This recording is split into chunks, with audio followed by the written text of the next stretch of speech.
Baik adik-adik, kita lanjutkan ke pembahasan soal simulasi atau soal uji coba OMI 2025 untuk bidang studi IPS tingkat MTS atau SMP. Budaya sing-singan dalam upacara sunatan di Betawi. Pertanyaan soalnya adik-adik, berdasarkan wacana di atas, kebutuhan masing-masing individu dipengaruhi oleh faktor apa? Nah, dalam menjalankan kehidupan sehari-hari, yang namanya manusia pasti punya kebutuhan.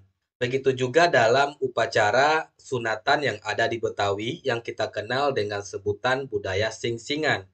Jadi ketika melaksanakan budaya sing-singan ini, orang tua akan membutuhkan boneka singa untuk ditandu, musik tradisional, kostum jelangkung, penari, dan orang yang arak-arakan. Nah, semuanya itu menjadi kebutuhan dalam upacara sunatan karena dipengaruhi oleh adat istiadat masyarakat Betawi.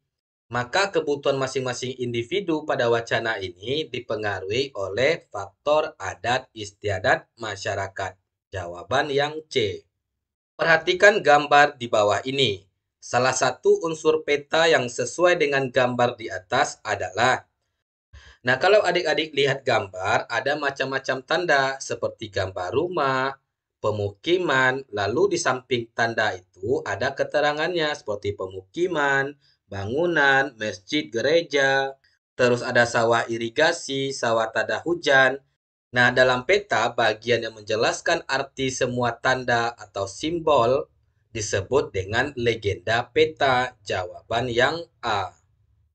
Perhatikan gambar berikut ini. Berdasarkan gambar di atas, pencegahan kelangkaan sumber daya energi dapat dilakukan dengan cara apa? Nah, kalau adik-adik perhatikan gambar, yang mana gambar ini menunjukkan penggunaan panel surya atau solar panel untuk menghasilkan listrik dari energi matahari. Panel ini akan menangkap cahaya matahari dan mengubahnya menjadi energi listrik. Nah, listriknya nanti dipakai di rumah atau disalurkan ke PLN. Maka jawaban untuk soal nomor 3 adalah menggunakan energi surya sebagai sistem pembangkit listrik.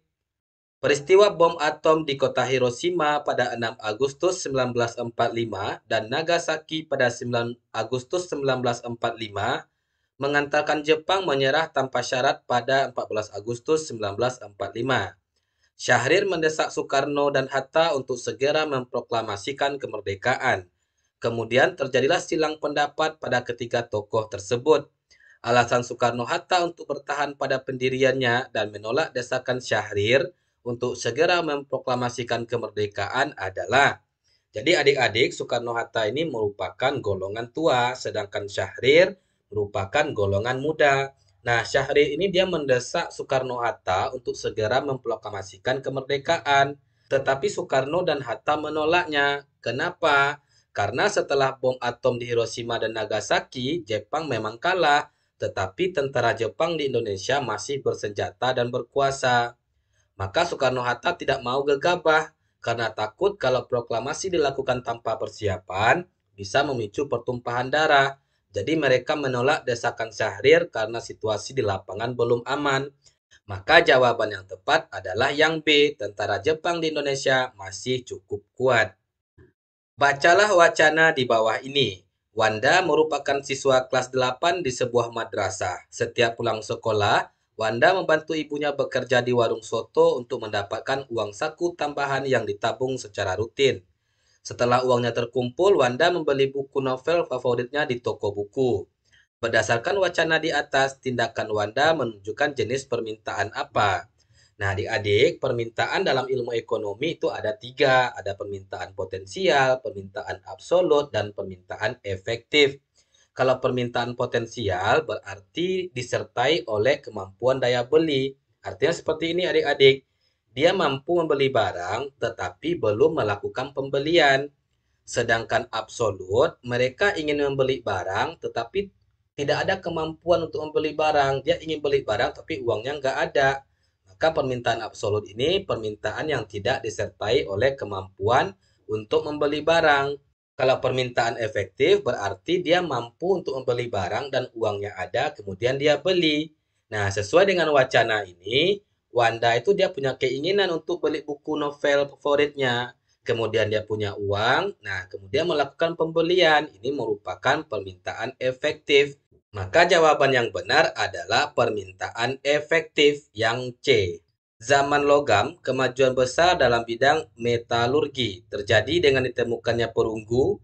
Zaman tersebut dimulai sekitar 6.000 tahun yang lalu. Selama zaman logam, orang mulai menggunakan logam seperti tembaga, timah, perunggu, dan lain-lain. Manusia pada masa perundagian menunjukkan ciri-ciri yang seperti apa? Nah, adik-adik, pada zaman perundagian adalah masa di mana yang pertama, manusia sudah ahli membuat peralatan dari logam seperti perunggu dan besi. Yang kedua, sudah mulai mengelompok hidupnya, kemudian menetap dan memiliki pembagian kerja yang jelas. Nah, yang ketiga, sudah ada kehidupan sosial yang lebih kompleks, misalnya tukang, petani, dan pemimpin. Maka ciri-ciri masa perundagian yang benar pada soal nomor 6 adalah yang D. Mulai ada pola-pola perkampungan menetap dan mengelompok. PT Gerhana bersepakat untuk membeli mesin produksi dari PT Galaxy dengan menggunakan fasilitas kredit dari bank berupa wesel sebagai alat pembayaran. Wesel tersebut jatuh tempo selama 3 tahun dan berbunga sebesar 10%. Jenis produk perbankan yang digunakan oleh PT Gerhana tersebut merupakan jenis kredit apa adik-adik?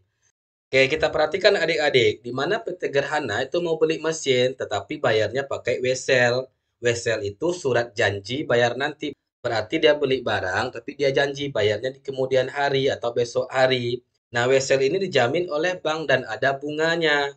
Kredit yang dipakai wesel dan dijamin bank itu namanya kredit accept. Jawaban yang D. Kalau Rainbow itu buat bayar barang impor pakai dokumen, bukan wesel, maka A salah. Dokumenter itu kredit pakai dokumen, bukan wesel, maka juga salah adik-adik. Kalau rekening koran itu kredit lewat rekening bank, bukan pakai wesel juga. Periodisasi zaman praaksara dapat dibedakan berdasarkan geologi atau ilmu yang mempelajari bebatuan dan arkeologi peninggalan sejarah. Urutan periodisasi masa praaksara secara arkeologis yang benar adalah berarti berdasarkan peninggalan sejarahnya adik-adik. Nah, kita lihat berdasarkan arkeologis urutan yang benar. Pertama itu Paleolitikum atau zaman batu tua, di mana manusia mulai menggunakan alat batu yang sangat sederhana dan kasar. Urutan yang kedua itu Mesolitikum, zaman batu tengah, di mana pada masa ini peralihan antara Paleolitikum dan Neolitikum. Alat batunya lebih halus. Masuk ke zaman yang ketiga itu Neolitikum, yaitu zaman batu baru. Manusia mulai bercocok tanam, alat batunya lebih halus dan sudah bisa dipoles. Nah, yang terakhir itu zaman megalitikum atau zaman batu besar, ditandai dengan munculnya bangunan, batu besar atau megalit, seperti dolmen, menhir, dan sebagainya. Maka jawaban yang benar untuk nomor 8, Paleolitikum, Mesolitikum, Neolitikum, dan Megalitikum. Jawaban yang A. Perhatikan kutipan Quran Surat Ar-Rum ayat 22 berikut ini. Makna penting dalam sosiologi yang terdapat dalam kandungan ayat di atas adalah: pertama sekali kita lihat terjemahan dari Quran Surat Ar-Rum ayat 22 ini adik-adik. Dan di antara tanda-tanda kekuasaannya ialah penciptaan langit dan bumi dan perbedaan bahasa serta warna kulit kalian. Sesungguhnya pada yang demikian itu terdapat tanda-tanda bagi orang-orang yang berilmu. Maka ayat ini menegaskan adanya perbedaan atau keberagaman di antara manusia seperti bahasa dan warna kulit. Nah, ini merupakan keberagaman sosial dalam masyarakat adik-adik. Maka jawabannya yang B. Ayat 4 sampai 6 pada surat Al-Waqiah yang tertulis, ini ayat 4, ayat 5, ayat 6.